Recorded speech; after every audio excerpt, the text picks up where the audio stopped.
The 10 News Weather Authority, always watching and tracking for you from the JES Weather Center.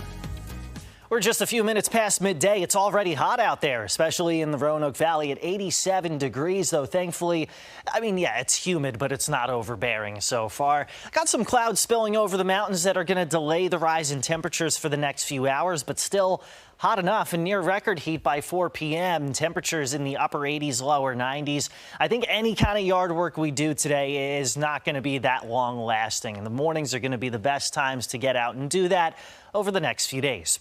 Despite this front moving through, we're not really going to notice much of a cool down heading into the weekend, but you do see some storms, especially up toward Pennsylvania, the Maryland, West Virginia border. That's where the best chance of storms is going to be today. Can't rule out a few making it into the area, especially north of the Roanoke Valley near and after sunset. But here's kind of how this front matters to our forecast. We'll see highs in the 80s this weekend, but if you plan on heading to the beach, it's going to guide this system away from the U.S. East Coast, but we're still going to see some rip currents right along the coast, so something to keep in mind. Meanwhile, as we wake up first thing tomorrow morning around sunrise, we're around 62 to 68 degrees. High temperatures tomorrow, 83 to 89. So again, it's not like that front is really going to cool things off for us. We're still going to stay pretty toasty heading into Father's Day.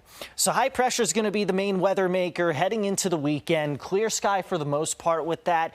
Temperatures in the 80s. Humidity is going to be there, but again, it's not going to be overbearing. Here's what happens beyond Father's Day weekend. That area of high pressure is going to strengthen, so the sinking air strengthens as well. What that does is it compresses the air, allows it to become hotter, and you see high temperatures generally between 89 and 95 degrees. Believe it or not, the official definition of a heat wave is 3 days in a row or more of 90-degree heat or higher.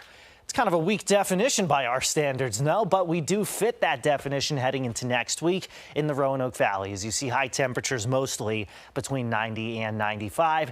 Add humidity to that. That's when we bring up the heat index, which is not a made-up number. It's a legit thing because our body responds differently to humidity. Sweat is our body's way of naturally releasing heat. That happens more quickly when the air is dry. Evaporation cools us, but when it's more humid, it takes more time for us to cool down. So make sure you're staying connected with our forecast, especially as we head to the weekend and beyond, as we'll be updating you guys both through text and video format.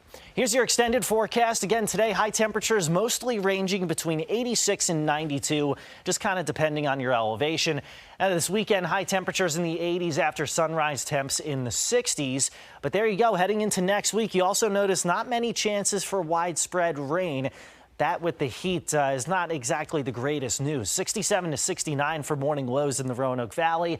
Afternoon highs mostly between 91 and 93.